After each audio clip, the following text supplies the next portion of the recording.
হঠাৎ মোবাইল ফোনে মেসেজ বলা হচ্ছে অতিরিক্ত গতিতে গাড়ি চালানোয় আপনাকে শনাক্ত করেছে এআই ক্যামেরা।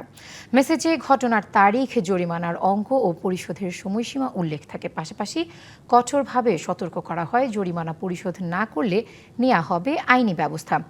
আর তাই আতঙ্কিত হয়ে ওই লিঙ্কে গিয়ে জরিমানা শোধ করে বেঁচে যাওয়ার চিন্তা করলে এখনই থেমে যান, কারণ এটি আসলে প্রতারণার একটি ফাঁদ। ঢাকা ট্রাফিক ব্যবস্থাপনায় এআই প্রযুক্তি ব্যবহারের পর থেকেই বেড়ে গেছে এমন প্রতারণা।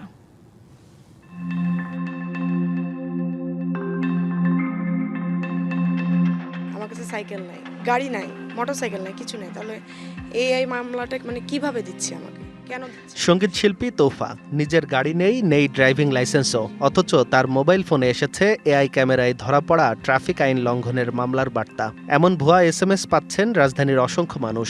2 জনের মধ্যে পরিশোধ না করলে আপনার গাড়ি এবং গাড়ি বাজেয়াপ্ত করা হবে, ডাটা স্ক্রিপ্ট ক্ষতিগ্রস্ত হবে, মানে আরও বিভিন্ন রকমের এরকম মেসেজ পাঠাচ্ছিলাম। আমি তো প্রথমে খুব ভয় পেয়েছিলাম। ব্যস্ত সড়কে লালবাতি জ্বলার সাথে সাথে থমকে যাচ্ছে যানবাহন। এআই বা কৃত্রিম বুদ্ধিমত্তা ব্যবহার করে আইন ভঙ্গকারীদের নামে দেয়া হচ্ছে মামলা। স্বয়ংক্রিয়ভাবে মোবাইল ফোনে চলে যাচ্ছে সেই বার্তা, অনলাইনে দেয়া যাচ্ছে জরিমানা। আর এই সুযোগটি কাজে লাগাচ্ছে প্রতারক চক্র।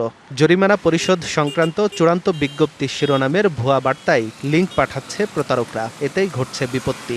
অনেক চালকই না বুঝেই দিচ্ছেন জরিমানা। এখানে যে ওয়েবের ইউআরএল যেটা দেয়া হয়েছে লাস্টে টপ, এই টপটা অ্যাকচুয়ালি বাংলাদেশের গভর্নমেন্টের কোনো ওয়েবসাইট হইতে পারে না। দ্যাটস ওয়াই আমি এটা ইগনোর করে গেছি। কিন্তু এখানে অন্য কেউ হলে সেটাতে ফাঁদে পা দিত। লালবাতি জ্বলা মাত্রই তারা সিগন্যাল মেনটেন করতেছে। আশা করি জনগণ সচেতন হবে। নগদ নিয়ে এলো হার না মানা হার অফার।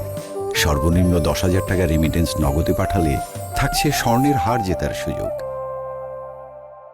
ডিএমপির ট্রাফিক বিভাগের কর্মকর্তারা বলছেন, নতুন প্রযুক্তি ও সরকারি সেবার বিষয়ে মানুষের অসচেতনতার সুযোগ নিয়ে নতুন নতুন প্রতারণার কৌশল ব্যবহার করছে সাইবার অপরাধীরা। লোকজন যখন আরও বেশি সচেতন হবে তখন এই সমস্ত প্রতারণা এটা চলতে থাকবে। এটা প্রযুক্তির আর এই প্রতারণা এটা পাশাপাশি হাত ধরেই হাঁটবে। এটাকে আসলে ঠেকানো যাবে না, তবে মানুষ যত বেশি সচেতন হবে তত এখান থেকে আমরা পরিত্রাণ পাবো। বিশেষজ্ঞরা বলছেন, অনাকাঙ্ক্ষিত কোনো বার্তায় থাকা লিঙ্কে কখনোই ক্লিক করা উচিত নয়। একই সঙ্গে সেই লিঙ্কের মাধ্যমে খোলা ওয়েবসাইটে ব্যাংকিং তথ্য, কার্ড নম্বর, ওটিপি বা মোবাইল ফাইন্যান্সিয়াল সার্ভিসের তথ্য দেয়া থেকেও বিরত থাকতে হবে। ভুয়া লিঙ্ক ইউজ করে দেখা যাচ্ছে প্রতারণা করা হচ্ছে, ফাইনে টাকাটা নেওয়া হচ্ছে। এই ডাটা সিকিউরিটি ইমপ্রুভ করা খুব প্রয়োজন। জনগণের ভিতরেও মাস অ্যাওয়ারনেসটা দরকার, যাতে তারা আসলে যাচাই করে। কিছু কিছু পদক্ষেপ নিলে দেখা যাবে যে এই ধরনের অবৈধ প্রতারণার বিষয়গুলো অনেক কমে যাবে। রাজধানীর বিভিন্ন গুরুত্বপূর্ণ মোড়ে ট্রাফিক ব্যবস্থাপনায় 7 মে থেকে পরীক্ষামূলকভাবে এআই প্রযুক্তির ব্যবহার শুরু হয়েছে। আঞ্জাম খালেক, ডিবিসি নিউজ, ঢাকা।